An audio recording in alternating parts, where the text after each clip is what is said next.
Are you ready? Let's go.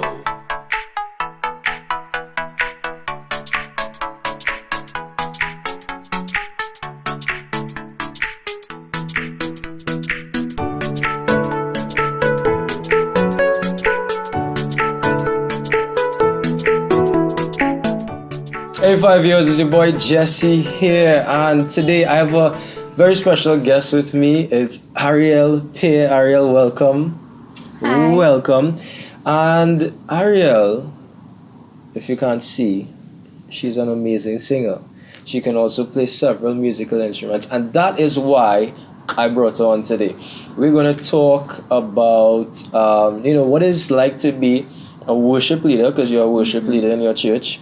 And but you also attend the university, getting a degree in fine arts and performing arts, a bachelor's. Is that right? Yes. Yeah. So give me a little background about you and how you really got into music, because you could have always sing, right? Yes. Right. So let me hear. Well, obviously, I started singing from when I was small. Had family that was singing. Mostly, it would have come from home and church. Right. And I always loved music. Like, even when I look back now, I realize all the toys I used to ask for was something to do with music. Right. And I was always singing or dancing or something. It was a lot of fun back then, and it's the same fun now. Fun now, right? So you're naturally you could sing and a lot of other things. That's why you get a degree in performing arts. So what led to that decision? Because you have a natural gift. So then what led to the decision to get a degree in something you're already kind of good at? So before I decided to go and get a degree, I was working at a music school, and we were teaching vocal training and different instruments, but a lot of the teachers did mostly practical. And me wanting to be all round, I wanted to be able to do the practical and the theory. Right. And I didn't like the idea of teaching something that I didn't take the time to learn and trying to do it on my own. I wasn't very consistent, so I made the decision to study. But the timing is very interesting. Right. Because, I could have done it as soon as I finished school. But, I literally only felt like I was supposed to do it.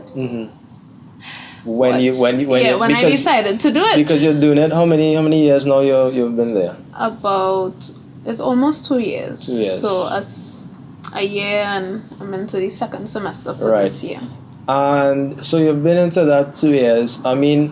What is it like being a believer in Jesus Christ, being a worship leader, and also being in that environment where obviously you'll be learning classical music, secular music, all the different genres. What has that been like for you? It has been a challenge, but it's not impossible. So when I actually started, I had an idea of what I was getting into, but I did not fully know the extent of what I was getting into.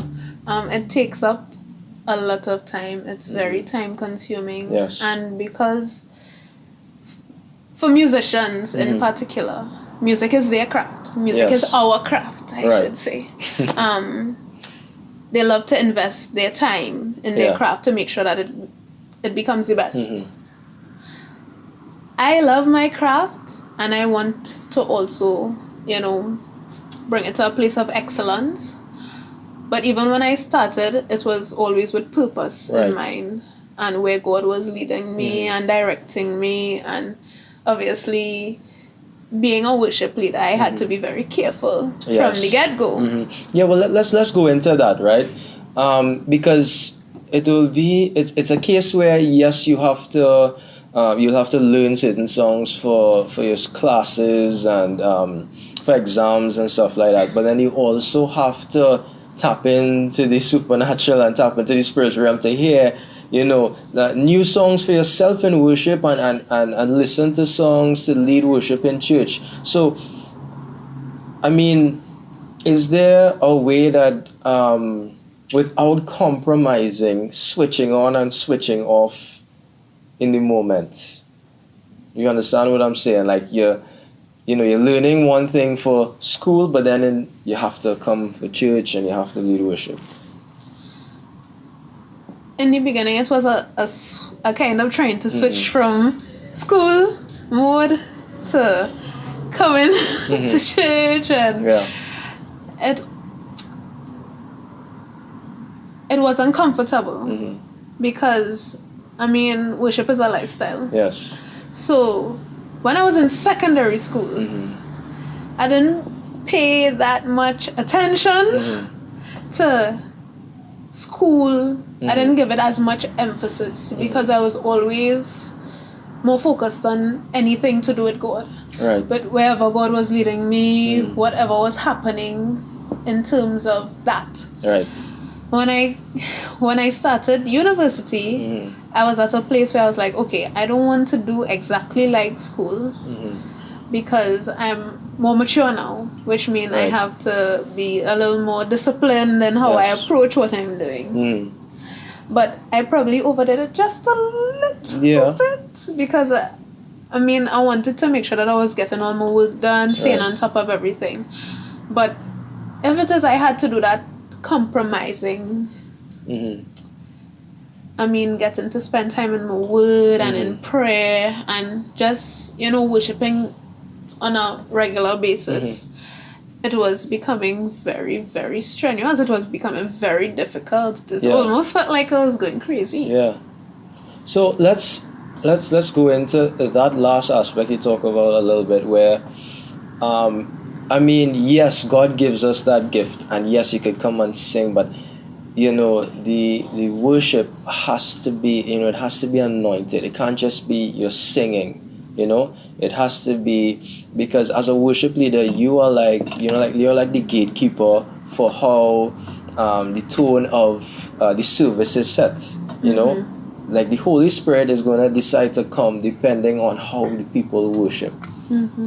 So, could you talk about the importance of someone who's gifted in singing, or they could play the piano, the drums, or the guitar, to know that they must get into their word, they must get into prayer, they must have that relationship with God? It's integral to worship, leading worship. It's extremely important because you have so many things happening around you. Yeah. Even if it wasn't just in university. Yeah. In life, you always have different things happening around you, and you could get caught up. Yes. Performing, it's something you have to be very careful with. Yeah. As a worship leader, when does I come to church and we come to do worship, the heart of the people is for God. Yes, that's it. Is to meet with God, to have an experience in God's presence. Yeah. And when you're performing is not exactly the same, because people come in to hear you and to see you. That's it.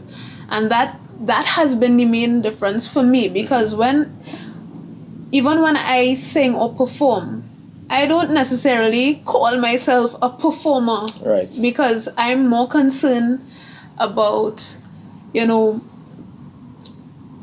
leading people in worship. Yes. Than just singing for somebody. Yes. But performing has its pros. Yes.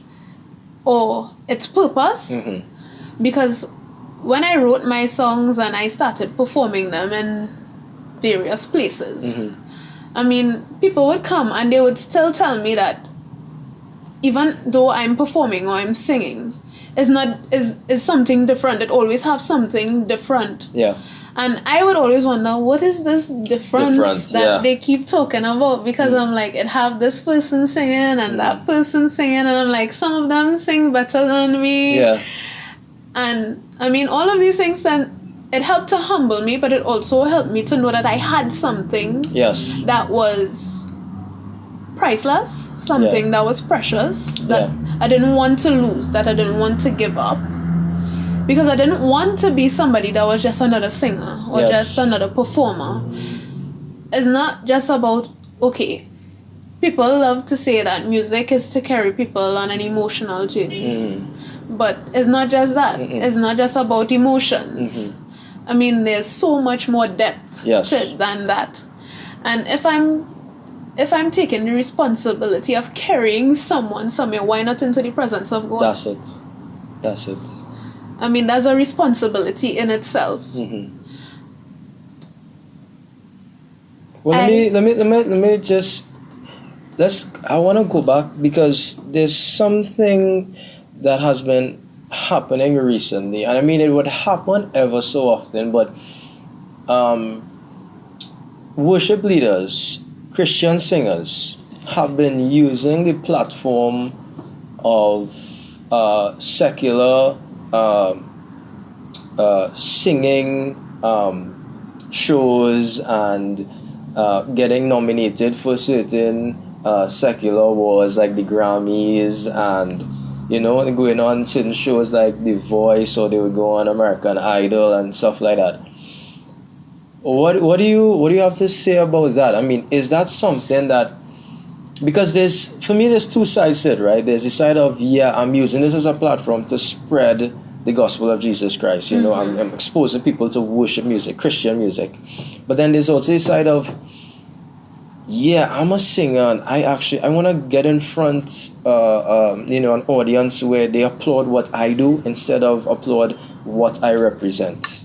So, I mean, what do you have to say, concerning that? Should that be something that Christian singers do? Should they use that avenue? Personally, I wouldn't. It has so many different situations that could take place in life, and you never really know what could be the purpose of somebody doing something. I don't necessarily agree with the whole competition. Right.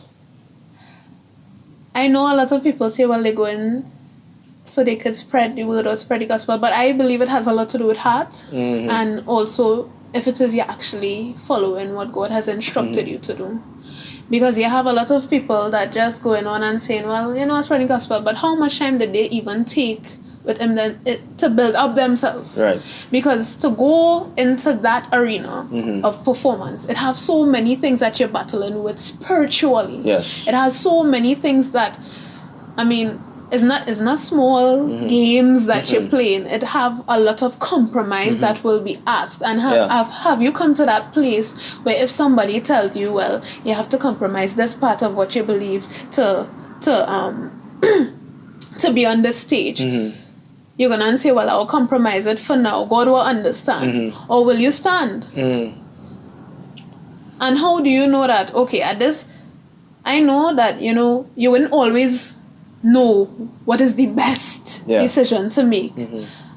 But pause. Consult God in everything that you do. That's it. I mean, if it is you literally let it, God lead you, you have to let Him lead you. Yeah.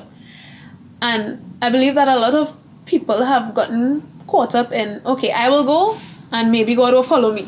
So if it is I make this decision, I'm making it in faith. Yeah. And, well, all things work together for good to them that love God. So, things will just follow to suit. But sometimes you carry yourself in territory that you don't belong in. That's it. And then when something does happen, you're like, God, what went on? But God didn't send you there. Yeah. Wow. I think people always have to check their heart. Yeah. Their motives. Because performing could also make you very self-centered. Yeah. You have so much attention focused on you. If it is you look at even secular artists, they have so much pressure based on, okay, I have this whole nation of fans, my whatever nation they will call it. And you're always trying to please your fans. You don't want to disappoint your fans. You don't want to do this for your fans. Are you going to be people pleasers? Because your fans are not always going to agree with you. Yeah. And you're not necessarily, if it's worship, you're not doing it for fans. No. And if it is you're going out there to perform, what is your real what exactly is your motive? Motive. What is your aim and your goal? Yeah.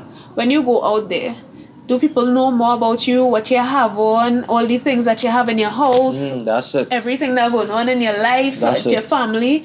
Or do they actually get to hear the gospel? Do they get to hear the good news? Do they get to find out more about Christ? Do the lost become found?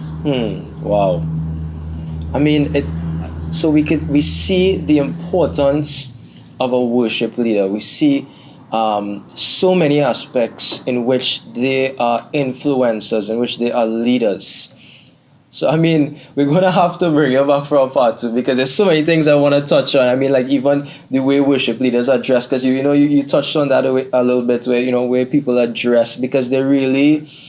Yeah, people would listen to the worship, but they look first. People always look first, and the image, even though it's not supposed to be, it's important. So, I mean, we're going to touch on that in our part 2. But just before we close, could you just speak to those young people out there who have that gift there, that ability to worship? God has given them that ability to sing. I mean, they get new songs because you're a songwriter as well. God, He lays those songs on your heart. You play musical instruments. There are those out there who, they're still in those shoes, but they want to perform.